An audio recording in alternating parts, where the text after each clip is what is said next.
Hey visionaries, welcome back to another episode of Rain or Shine. I'm so excited to be here with you today.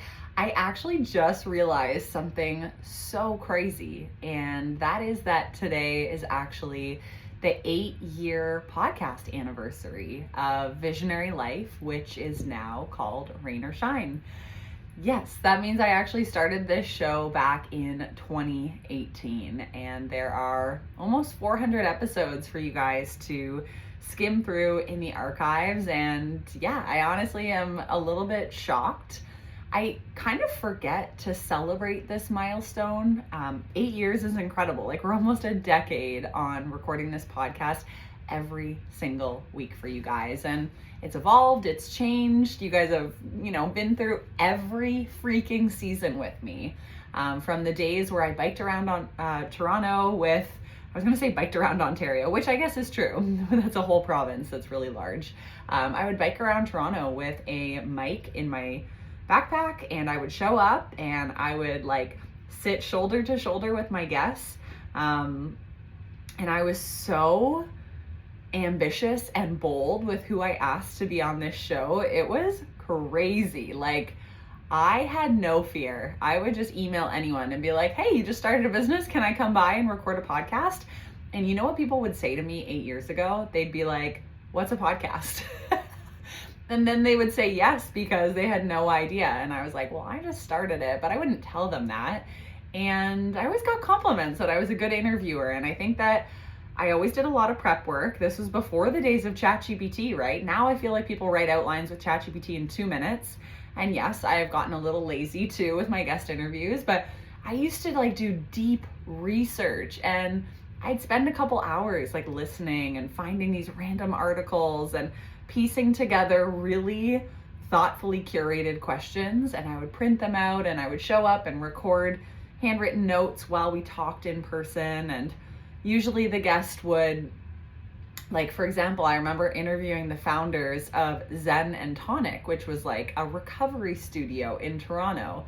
And they invited me in, and actually Dave came as well, and we did acupuncture, and then we did these recovery boots that you put your legs in and they swell up, and then they're meant to reduce inflammation. And yeah, people would always just be so ecstatic to show off their space or to share their services. Or, one time I went to this girl's house, and she was a creative visionary artist. I met her through a Facebook group, and oh my gosh, I'm gonna have to scroll back. I don't even remember her name. This is how many podcasts I've recorded that there are people that I can barely remember. I'm like, how did I meet this person? But I go into her house, and she's full creative. There's art and scribbles all over the wall. And I come in, and she's like, I just got so inspired to bake whoopie pies. I was like, what? So we sat at her kitchen table, we ate whoopie pies together before we started the show, and then we got into it. So if you scroll back, the first 50 to 100 episodes of Visionary Life, there's probably weird background noise. I'm sitting on a farm with people recording. I'm drinking beer while I'm recording with people. I'm in people's apartments, and it's very intimate.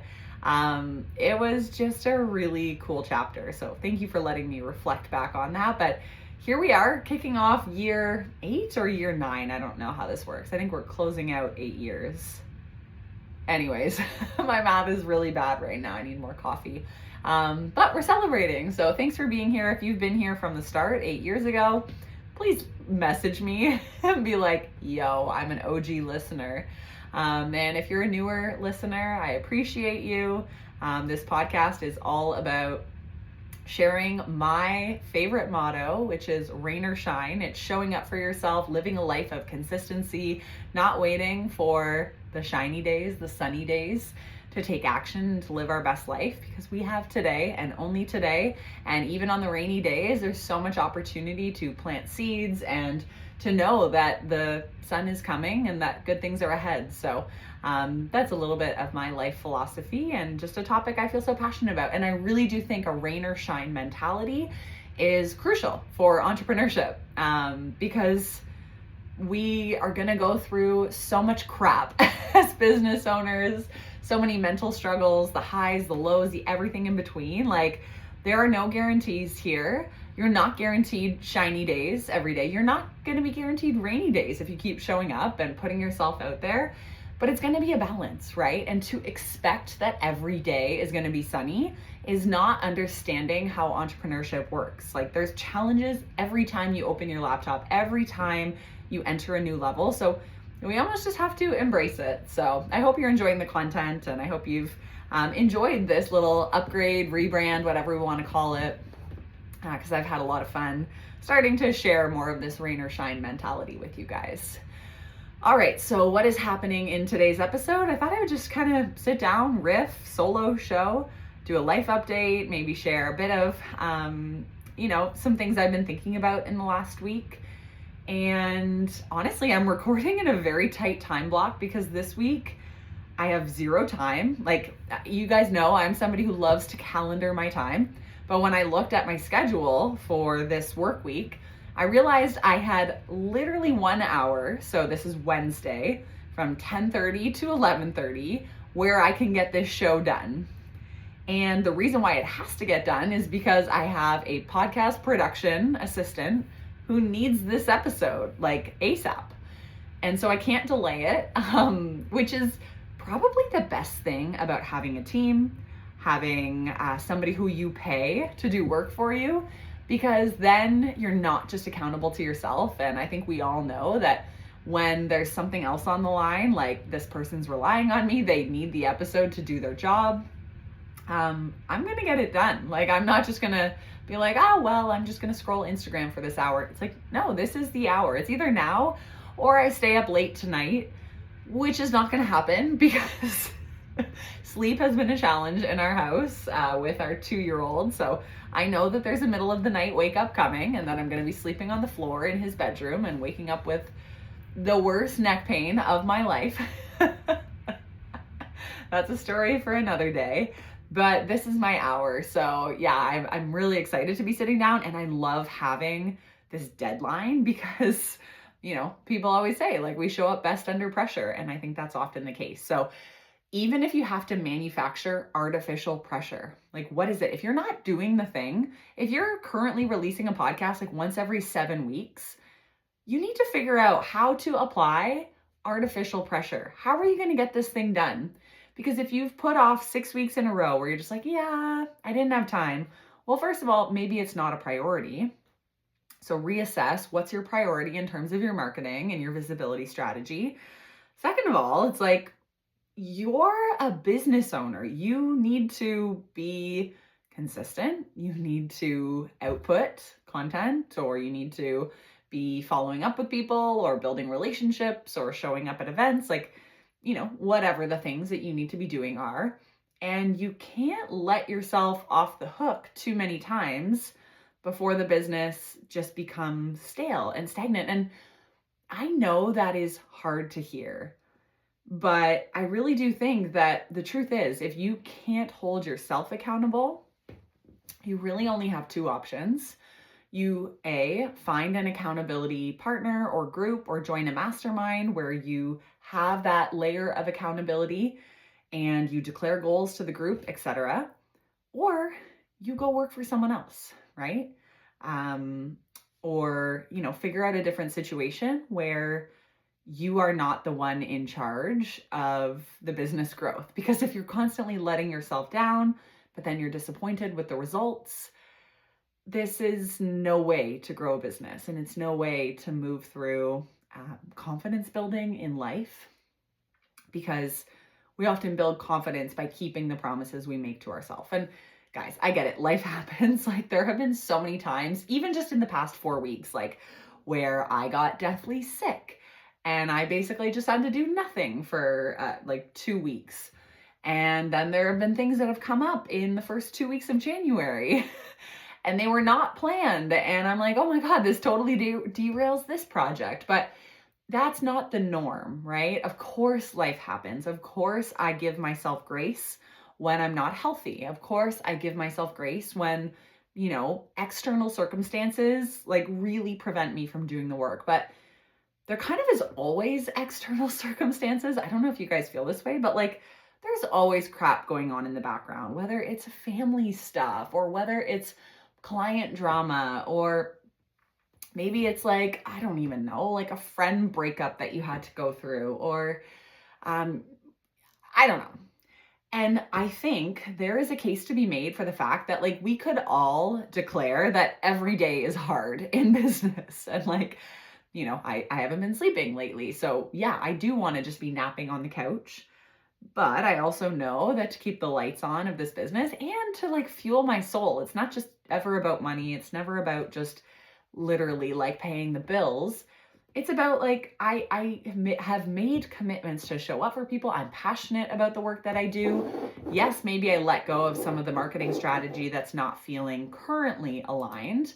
But for the most part, I try to hold myself accountable to show up for the things that matter and that move the needle and that produce an ROI, and maybe avoid the rest. So yeah, if you're in that season where there's background chaos, we can call it, background shit, I see you, I feel you. It is so hard because you don't have to exit the door at 9 a.m. to go to your job job.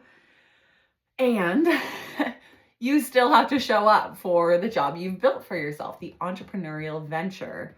And you don't want to let yourself off the hook so many times that you cannot anymore work for yourself and that you end up needing to go back to your job job. So such a fine balance. I'm still figuring it out, but here we are. So yeah, I mentioned we're mid-January already. So crazy.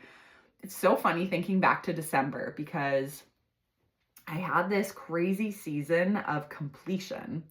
And I know that a lot of people said with the year of the snake, it was about a year of shedding skin. And for me, I didn't time it this way, but I had so many projects come to completion. I wrapped up a bunch of websites that I was doing.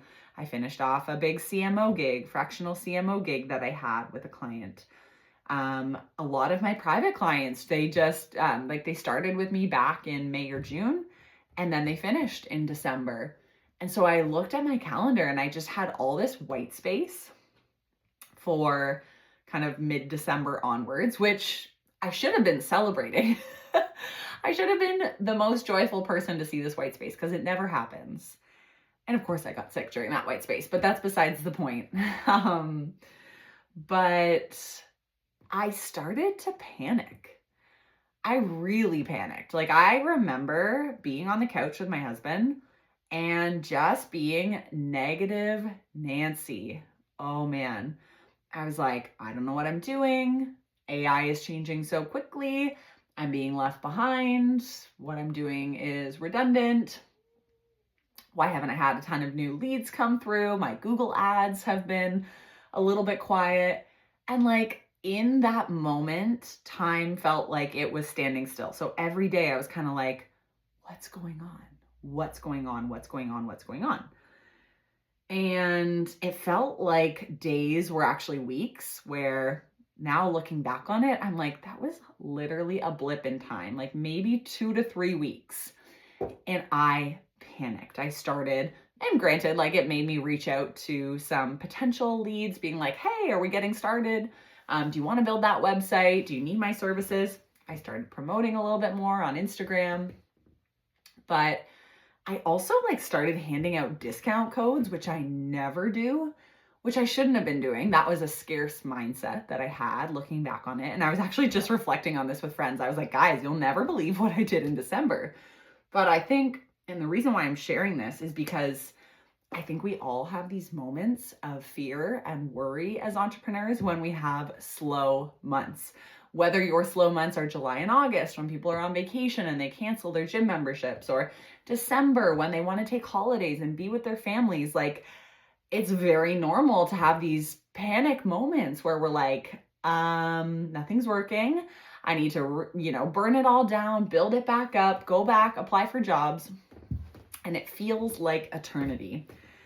But here's what I want to share, because now I'm in January, new month. I continue to plant seeds. I really tried to work on my mindset and not be panicky Kels. And here we are in January, and business is right back to where it always has been. So my panic, although I thought that was going to be the future, my destiny, none of that was really warranted, because I know, I've been in business for 8 years. I know that there are seasons. There are seasons of momentum. There are seasons of quiet. There are times when a bunch of leads come your way. There are times when no leads are coming in and you're like looking at a dry spell. And there needs to be space for all of it, because consistency in business is not normal. Like, you don't just get, for most of us, you don't just get that reoccurring paycheck of like $4,000 a month or whatever. That's what a job pays you, the same exact amount, no matter how hard you work, how, non-hard you work. The best thing about being a business owner is the inconsistency. Let me say that again. The best thing about being a business owner is the inconsistency, because it means you can make $100 one month and you could literally make $100,000 the next month. In a job, you're getting the $4,000 a month, right? So, oh my gosh, excuse me, guys. So I think this is like the coolest thing about being an entrepreneur, is that although it's scary, we get to fluctuate. We get to ride the waves, like right to their peak, where we're about to surf the most insane wave of our life.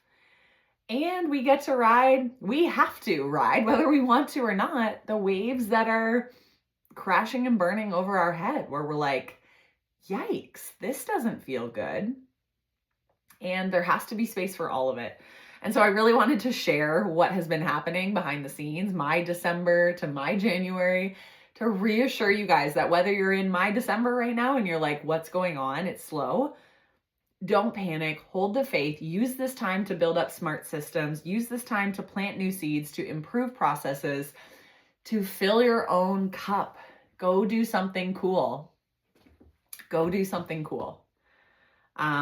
Especially if you've been in a busy season and you found yourself not slipping, but feeling maybe creatively uninspired. Maybe you've just kind of like been in this rut. I don't know. So I was on a mastermind call yesterday, and I'm in an amazing mastermind with Lori and Chris Harder. It's called the Mentor Collective Mastermind. And I joined it because I am also a creator of a mastermind, the Wave Mastermind. And I always like to put myself in other rooms where I can elevate and I can learn, the best strategies for masterminds and how to build true community and how to coach better. And so my big investment was in Chris and Lori's mastermind this year. And I asked a question to Lori yesterday, because she outputs 4 podcasts a week. And I said, like, how do you do it? That's a lot. What are your systems, especially for creating solo show content? Because I knew I was recording a solo episode today, but it's funny because I still didn't know what it was going to be about. And I'm like, well, I have this slot. I have to record. Like, there's no other time, like I mentioned earlier. So I need to sit down. I need to do it. And I asked her, I'm like, how do you keep track of your solo shows? You do these every week, twice a week. And then you're doing interviews. Like, I just need to know the behind the scenes here, because that is a lot. And I thought she was going to answer more tactically, like, okay, well, on Tuesdays, I, sit down, and she did share some of that. Or I thought maybe she'd say, okay, so I have this ongoing note and I write the notes and then I send it to my assistant, and my assistant does a first draft using AI, and then I read it. And she was like, she took the question in a completely different direction, which was exactly what I wanted to hear. She's like, are you doing things that are exciting right now, and do you feel creative? And I was like, oh shit.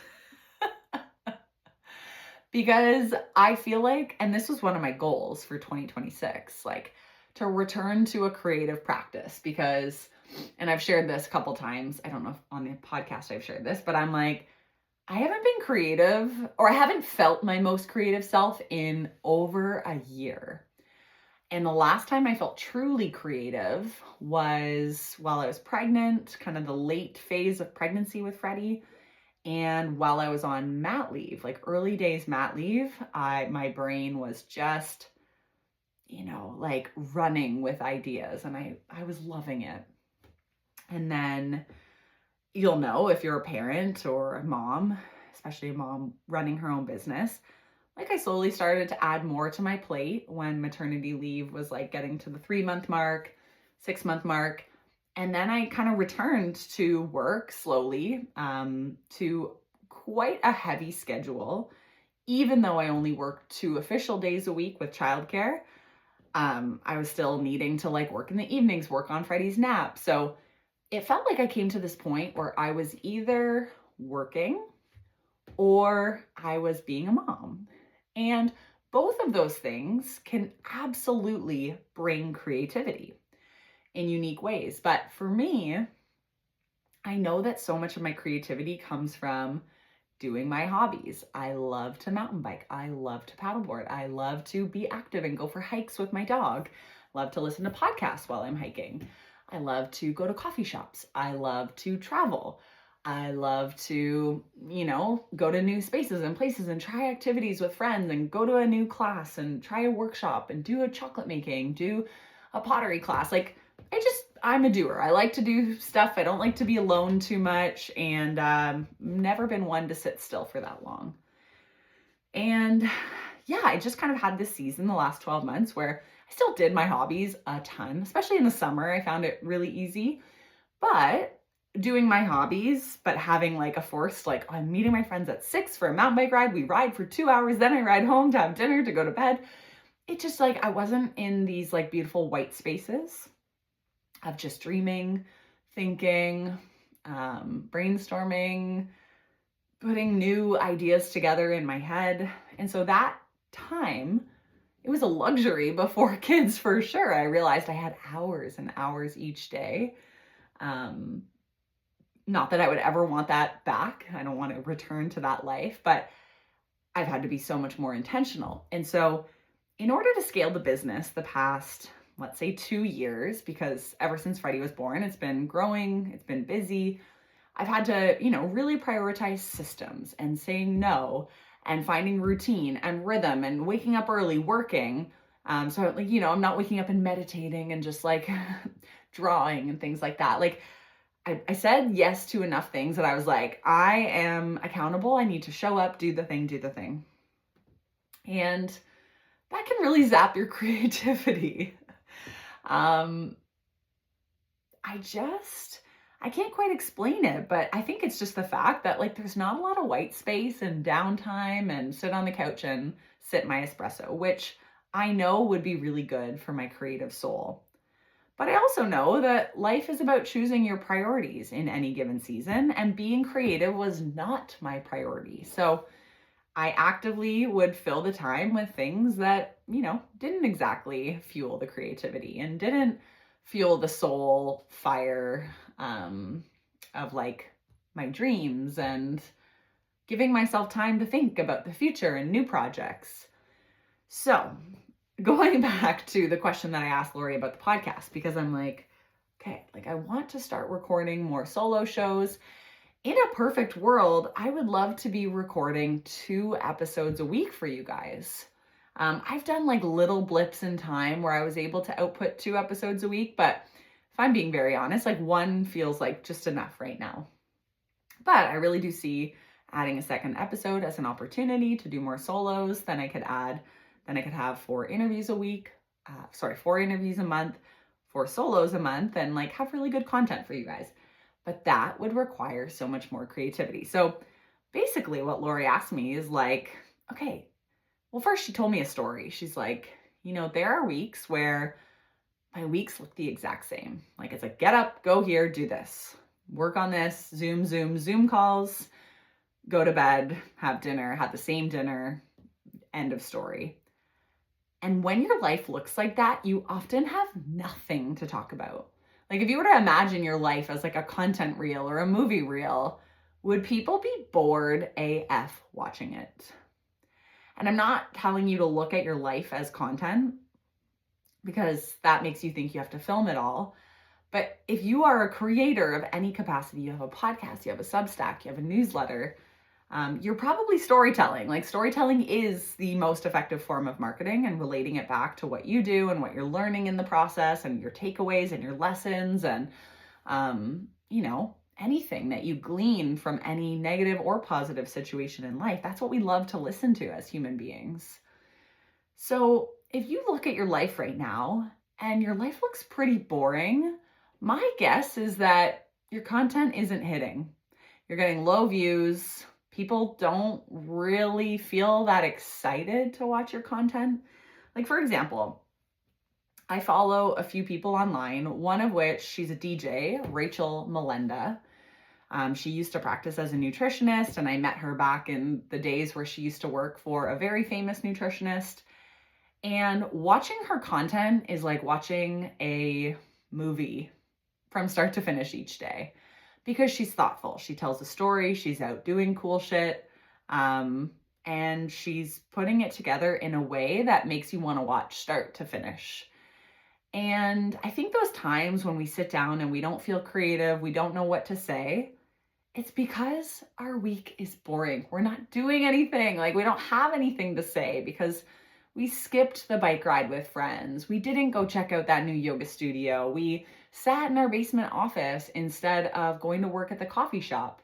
We told ourselves, oh, I'll just eat in again, even though you really wanted to try that new cool restaurant. You are not traveling because you I don't know, have gotten really comfortable at home, or you're worried about transitioning your kids or putting them on an airplane.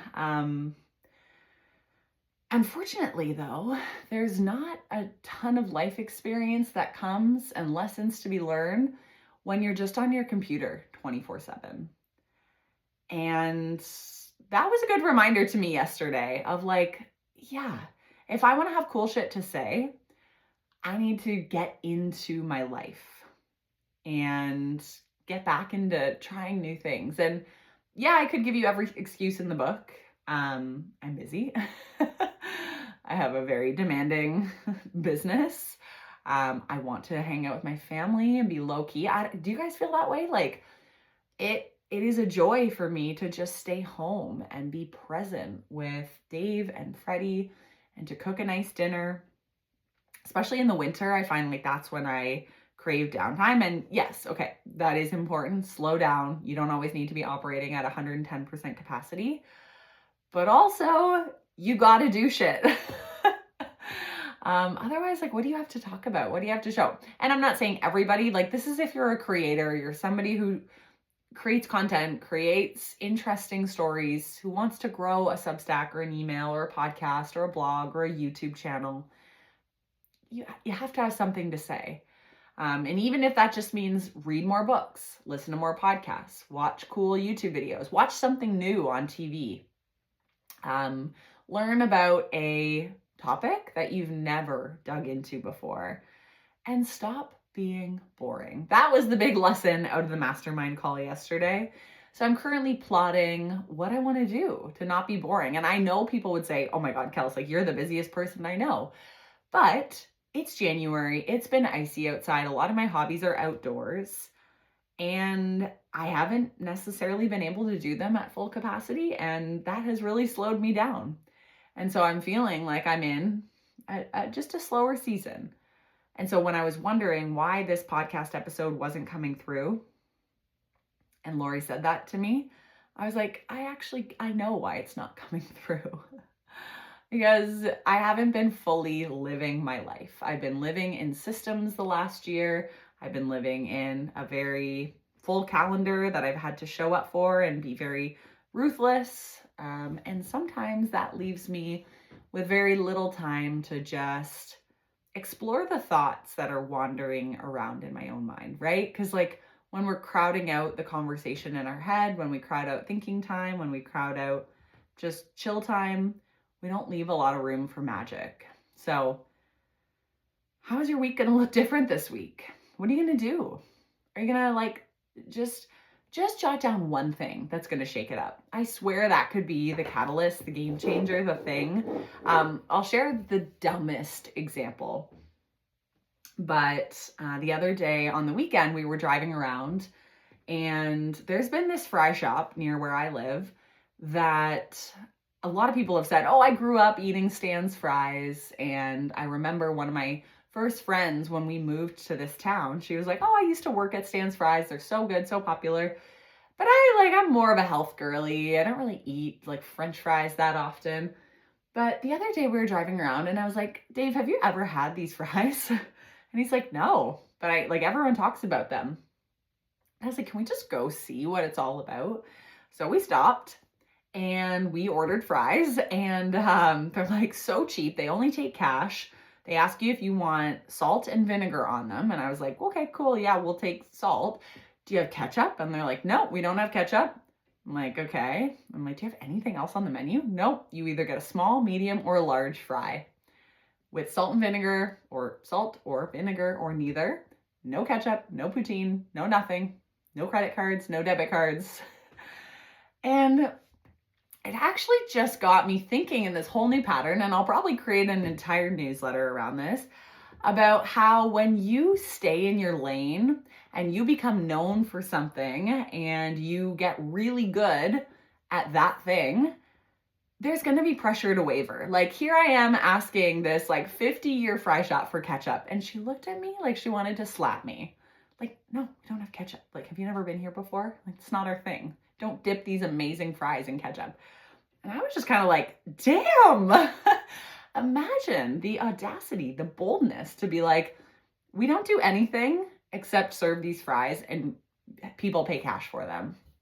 So anyways, I just thought that was one tiny example of taking a little detour in your day and then all of a sudden having these epiphanies of like, oh my God, do one thing really, really well and be unapologetic about when people ask you to go left and go right and launch this and launch that and expand your menu. And no, they do well. They had a lineup, you guys, and it was like a weird time of day too.